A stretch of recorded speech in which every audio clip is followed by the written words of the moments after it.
Olá, meus queridos amigos, muito boa noite, muito boa noite, muito boa noite para todos vocês. Começando mais uma pílula noturna do nosso amado Evangelho. Hoje, quinta-feira, sexta-feira está batendo na porta. Bom dia, né? Para a gente refletir um pouco a respeito das dúvidas que nós temos recebido aqui de vocês. Olha, dessa vez eu queria conversar um pouco a respeito das perguntas que nos chegaram, cada um, né, perguntando uma questão específica da sua vida, mas girando em torno mais ou menos do seguinte. Ricardo, sempre aparece assim, algo do tipo, Ricardo, a pessoa conta todo o problema dela, problema financeiro ou problema de relacionamento, ou problema de saúde. Normalmente as situações se repetem, né?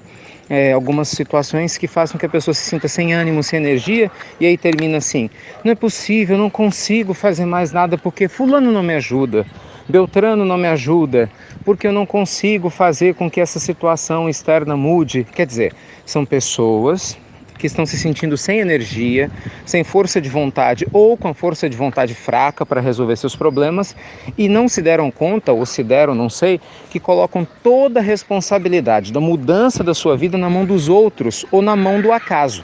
E aí, para mim, está muito claro por que as coisas não mudam. Meus amigos, Deus nos deu livre-arbítrio. É estranho falar assim, né? Fica meio esquisito, mas por favor não me interpretem mal. Demorou para entender isso também, mas isso é muito sério. Às vezes a gente fala assim, se Deus quiser eu vou resolver os problemas. Quer dizer que se você não resolver nada é porque Deus não quis. Cuidado com a conversa de preguiçoso, né? Se Deus quiser eu passo no concurso, mas aí você não estuda direito, então é Deus que não quis que você passasse, né? Fica imaginando Deus com uma mesa enorme, cheia de prova para ele fazer, né? Porque é ele que tem que fazer. Não, gente, é claro que não é assim. Eu sei que a nossa vida não é fácil muitas vezes, mas o nosso primeiro passo é exatamente usar a nossa força de vontade, nosso livre-arbítrio para cuidar de nós. Se você começa a mudar internamente, muda o mundo ao seu redor, mesmo que seja de uma maneira lenta, mas muda. Eu vejo, por exemplo, pessoas dizendo assim, eu tenho um companheiro ou uma companheira que não me respeita, né? Uma pessoa que não me dá valor, que é assim, que é assado. Mas aí a gente já vê o histórico, né, dessa pessoa que está se queixando. Normalmente é alguém que se anulou a vida toda, que sempre fez a vontade dos outros, não cuidou do seu espaço, não soube se autovalorizar. Mas, claro, o outro, infelizmente doente, né, porque também se estivesse saudável respeitaria o seu espaço, acabou ocupando um espaço maior do que deveria. Resumo da história: hoje você se sente mal e não adianta esperar que o outro vá mudar de uma hora para outra. Por quê? Porque o outro está confortável, né? Se a outra pessoa está vivendo assim há muitos anos, com você submisso ou submissa a ele, ou a eles, dependendo da situação, por que você acha que o outro vai querer mudar do nada? Dificilmente. Tomara que isso aconteça, né? Às vezes cai a ficha, a pessoa começa a fazer reforma íntima e reflete. Mas em vias gerais, você tem que mudar primeiro. Você tem que começar a se dar valor. Você tem que cuidar do seu espírito. Você tem que cuidar do seu desenvolvimento espiritual sem colocar desculpa em ninguém.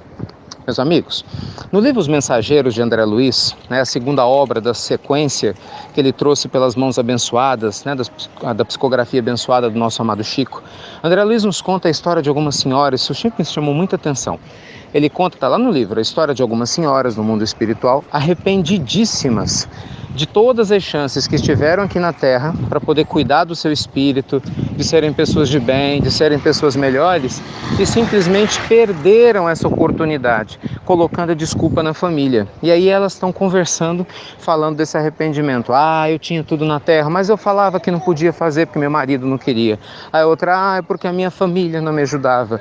E aí a orientação era o quê? Você poderia ter feito sua parte, mesmo com as forças contrárias. Já te ocorreu que às vezes esse é o nosso objetivo e a nossa aprendizagem? Então eu só estou dando um exemplo, né? Então o que eu quero dizer, meus amigos, é que a gente tem que ajudar Deus a nos ajudar, né? Nós temos que mostrar para o mundo espiritual superior que realmente a gente quer mudar. Nós temos que mostrar para a espiritualidade que nos rodeia que realmente a gente está querendo. Então, se você tem alguma situação que te incomoda, você precisa fazer sua parte, não é?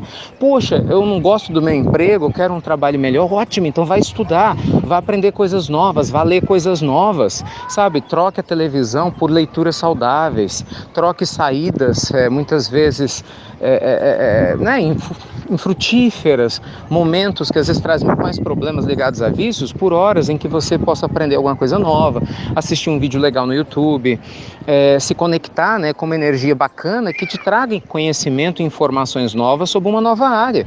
Quer dizer, a gente tem que se esforçar, né, de maneira positiva para fazer a nossa parte. Aí sim, a gente pode contar com que o mundo vai nos ajudar. Agora, andando no mesmo caminho, certamente nós vamos chegar sempre aonde? No mesmo lugar. Então, assim, como eu não quero deixar a pílula mais longa do que já está, os exemplos são inúmeros, mas eu acredito que a essência é a mesma.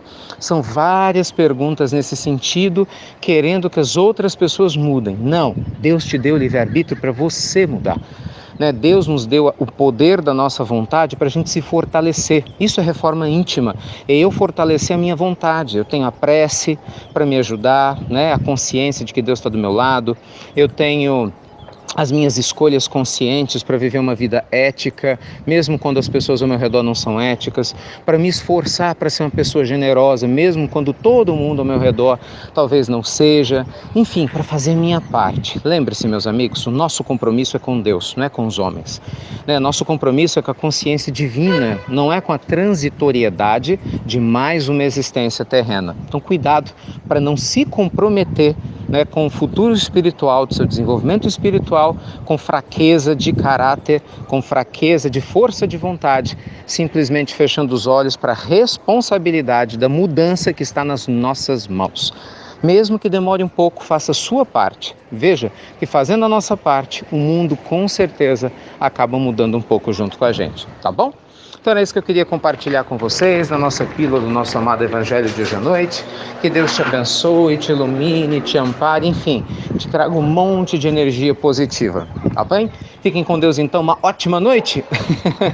E você já sabe, até breve, até muito breve. Vai lá, sem medo, faça o que está ao seu alcance, você vai ver que as coisas vão realmente começar a mudar para melhor.